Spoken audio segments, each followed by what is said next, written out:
O julgamento da suposta tentativa de golpe de Estado deve ser retomada na próxima terça-feira com o voto dos ministros do Supremo Tribunal Federal. Nesta manhã foram ouvidas as defesas de Jair Bolsonaro e também de outros ministros do governo dele. A Janaína Camelo vai agora trazer as informações para a gente. O que os advogados de Jair Bolsonaro alegaram, hein, Janaína? Conta para a nossa audiência para a gente jogar para o debate daqui a pouquinho. Bem-vinda. Muito boa tarde para você, Evandro. Boa tarde a todos que nos assistem. Pois é, né? Os advogados alegaram bastante coisa aí. Então, só como você disse, aí, só relembrando, hoje foram feitas as sustentações orais das defesas de mais 4 réus, né? Porque o restante aconteceu ontem, então incluindo hoje ali Jair Bolsonaro. E aí, Jair Bolsonaro, no caso ali das defesas, o que as defesas alegaram, Evandro?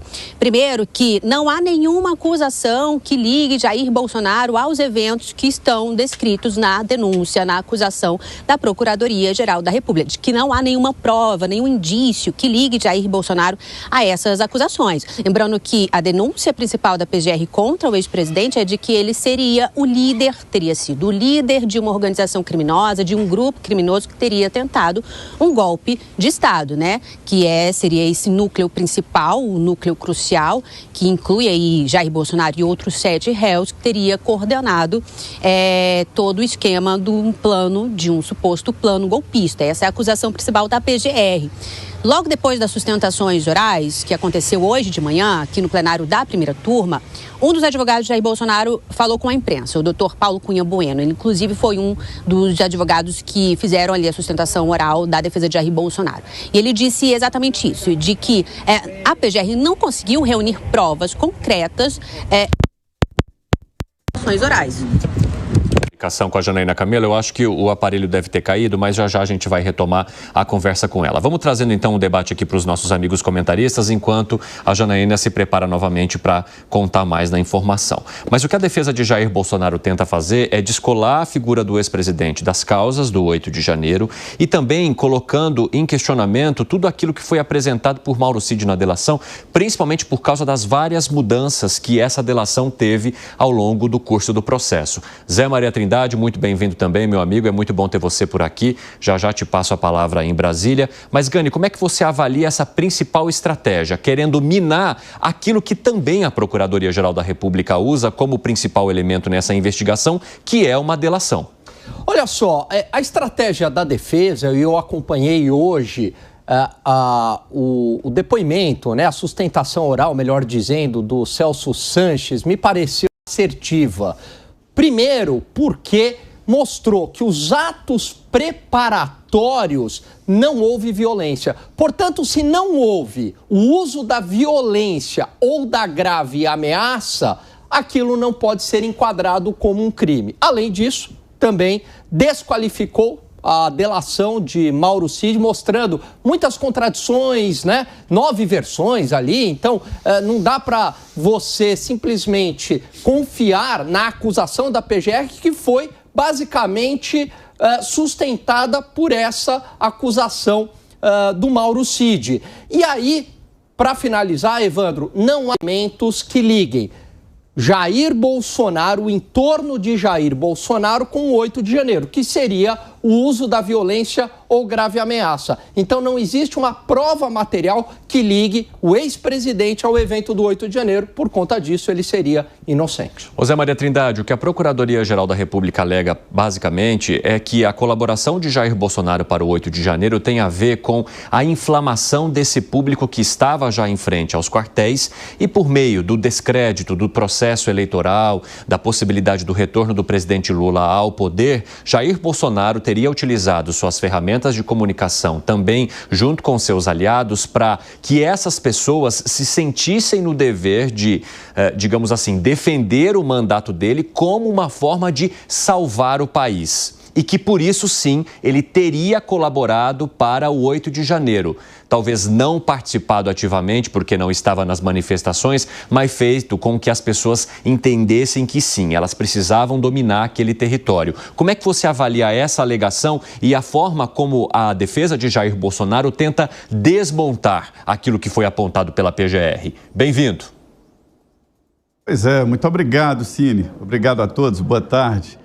Não há quem não avalie o que está acontecendo hoje, né, no Supremo Tribunal Federal, na atividade política e lembrando do passado.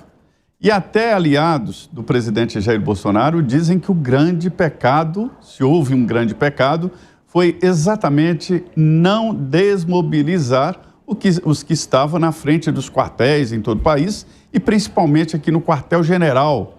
Estava uma concentração muito grande. E ali dava sempre a impressão de que algo vai acontecer. Mas eu tenho a certeza de que não havia essa possibilidade, porque naquela época eu conversei com o senador Flávio Bolsonaro e falamos aqui na programação. Ele me disse só se aparecer um ET, né? Tá, mas qual é esse pecado? É de que o presidente Jair Bolsonaro, antes de ter viajado para os Estados Unidos, para não passar a faixa para o presidente eleito, então presidente eleito Lula, ele deveria ir lá agradecer o apoio e dizer, gente, voltem para casa porque a sucessão já está normalizada. Esse teria sido o grande erro de não fazer esse comunicado, porque a partir daí a coisa se desvinculou.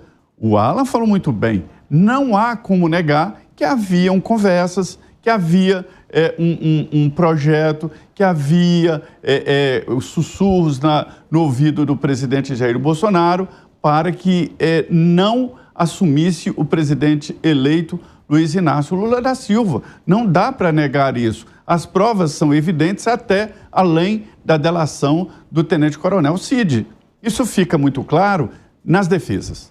Todas as defesas, e nós vamos falar muito sobre elas aqui, né? Todas as defesas agora estão centralizadas no seu cliente. Cada advogado pensa no seu. E elogia o ministro, diz que ele é bonito demais e tal, porque é a defesa. A função do advogado é defender o seu cliente na estratégia que ele julgar necessário, né? Então, é isso mesmo. Havia um planejamento, mas esse planejamento não inclui armas, esse planejamento não incluía o quebra-quebra, a invasão dos prédios. Esse planejamento foi desfeito muito antes, lá atrás, né? Então, assim, está errado o julgamento nesse pacotão, sem individualizar, inclusive, a participação de cada um, que nas defesas a gente vê claramente como é diferente a defesa, porque a participação de cada um foi ou em pensamento, ou até hoje a história de que eu fui convidado, mas não aceitei. Inclusive, a gente tem uma pergunta lá na nossa enquete no YouTube, você pode participar. A pergunta é: qual deve ser o desfecho do julgamento de Bolsonaro? Condenação com base nas provas, absolvição por falta de crime, uma condenação injusta? Vai lá, participe, dê a sua opinião para a gente contar depois aqui no nosso 3 em 1. Piperno, e você? Como você avalia o que tem sido defendido pelos advogados de Jair Bolsonaro nesse segundo dia de julgamento? Inclusive, parte dos advogados, daqueles que hoje são julgados no Supremo Tribunal Federal, afirma que o próprio ministro Alexandre de Moraes teria superado as suas funções ao tentar apontar mais provas que a própria Procuradoria-Geral da República. Ou seja, a principal estratégia de boa parte da defesa está em cima de, digamos assim, colocar em questão tudo aquilo que é usado pelo Procurador-Geral da República para apontar a necessidade de condenação dessas pessoas. Evandro Cini, eu gostaria, mais uma vez, de reforçar o respeito que eu tenho pelos meus colegas Alan Gani, meu parceiro de tantas histórias, e pelo Zé Maria, o nosso decano, alguém que conhece, como poucos, aí, os bastidores da política em Brasília. Porque eles tocam em 2 pontos que eu julgo essenciais em toda essa maratona de defesas que nós assistimos nesses 2 dias. Os 2 e mais a defesa do general Paulo Sérgio Nogueira. Vou começar pela defesa do general Paulo Sérgio Nogueira. Assim que ele terminou toda a sua peça, né, apontando o que seriam aí as incongruências e tentando justificar os motivos pelos quais ele defendia a absolvição do seu cliente.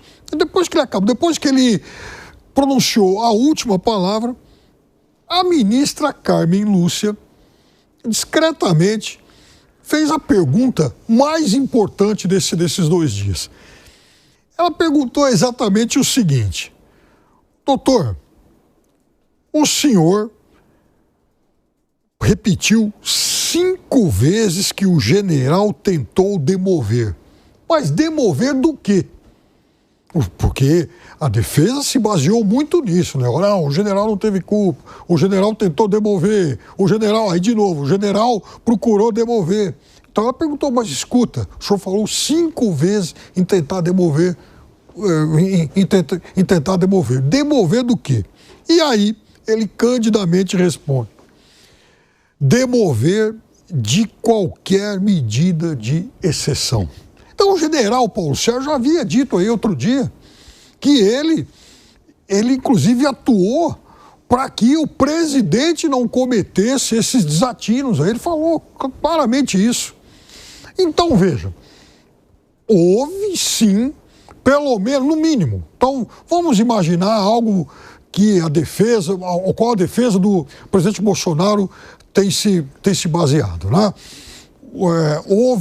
Não ocorreram condições objetivas, materiais, iniciativa, mas houve lá uma simples cogitação que o presidente chamou, inclusive, de procurar mecanismos dentro das 4 linhas. Exatamente, aí, disse que eles não fugiram da Constituição ao fazer esse debate. Ou seja, ele procurou dar um golpe com base na Constituição, mas vamos lá. O que seria um estado de sítio ou um estado de defesa, aquilo dispositivos que estariam previstos na Constituição diante de uma possível eleição do presidente Lula. Perfeito. E o Alan toca rapidamente nisso, né, na história da cogitação. E aí, eu faço um questionamento a respeito do que é moral e do que é ético. Então, a moral é basicamente, né, o conjunto de regras, comportamentos e costumes.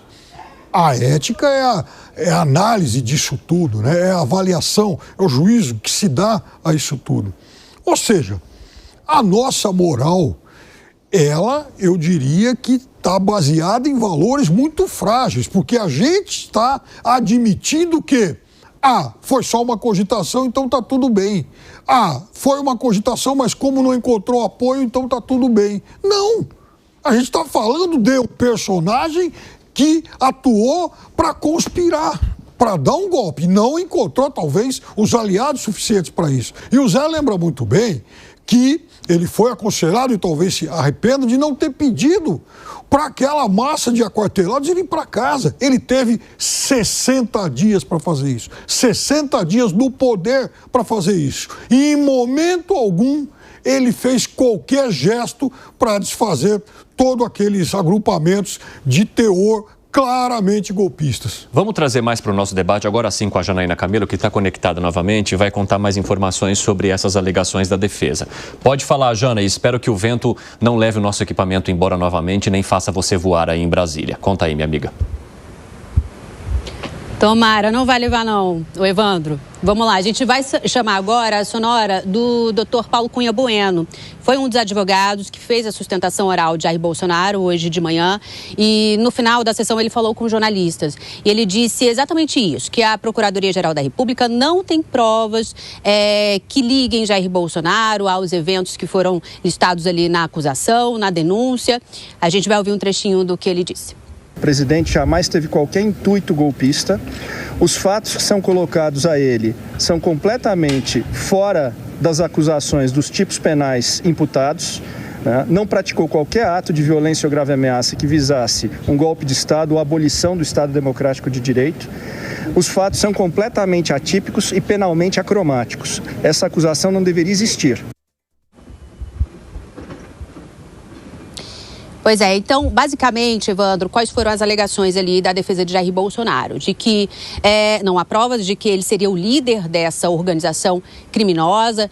Questionou também o fato dos planos que foram encontrados durante a investigação, que também não há indícios que liguem Bolsonaro a isso, como, por exemplo, o plano Punhal Verde e Amarelo, aquele plano que pretendia prender e até assassinar autoridades públicas, né, como o ministro Alexandre de Moraes, que na época, isso no final ali de 2022, na época ele era presidente do TSE, e os recém-eleitos ali, Lula e Alckmin, né, recém-eleitos vice-presidente e presidente da República, também questionou esse fato, disse que não há nada que também ligue Jair Bolsonaro aos atos do 8 de janeiro, inclusive o doutor Celso Vilardi, que é quem coordena a equipe de defesa de Jair Bolsonaro, disse, por exemplo, que nos acordos de não persecução penal, que são aqueles acordos fechados com o Ministério Público entre os réus no 8 de janeiro, que foram acusados dos crimes mais leves, né, eles têm também esse acordo de não persecução penal, ele permite ali que, em caso confirme ali o réu confesse o crime, ele tenha uma pena mais branda ali, uma pena alternativa. Ele disse que nesses acordos, nenhum dos acordos, os réus disseram que tinham como líderes ali Jair Bolsonaro. Enfim, contestaram também as delações, todos os depoimentos da delação premiada de Mauro Cid, dizendo que Mauro Cid mudou de versão várias vezes, omitiu fatos. Enfim, a defesa de Jair Bolsonaro então disse que, na verdade, uma sucessão de fatos levaram Jair Bolsonaro a ser acusado pela Procuradoria-Geral da República. A gente vai ouvir o que disse, por exemplo, o doutor Celso Vilardi durante a sustentação oral. O presidente, a quem eu estou representando, foi dragado para estes fatos. Presidente, eu vou demonstrar cuidadosamente, tratando da questão da minuta, ele não atentou contra o Estado Democrático de Direito. E não há uma única prova. Eu vejo aqui os advogados trazendo, olha, esse papel, essa minuta, essa questão, esse depoimento. Não há uma única prova que atrele o presidente a Punhal Verde e Amarelo, a Operação Luneta e ao 8 de janeiro. O doutor Celso Vilardi também disse o seguinte, Evandro, assim como as outras defesas, os outros réus, de que não teve tempo hábil de analisar todo o volume de indícios, de provas que foram reunidas na investigação, tanto da Polícia Federal como durante a fase processual aqui pela Procuradoria-Geral da República. Disse que é um volume muito grande ali, o que foi disponibilizado para as defesas, num tempo muito curto para ser analisado, tanto que ele disse que até hoje ele não conhece na íntegra qual é a acusação contra o ex-presidente da República, né? Essa foi uma alegação que foi feita pelos advogados dos 8 réus durante todo o tempo dessa fase processual, né? O doutor Celso Vilardi, inclusive, disse que a PGR teve anos para conhecer esses indícios, provas, supostas provas, e que a defesa teve apenas alguns meses ali, desde quando iniciou ali a fase processual.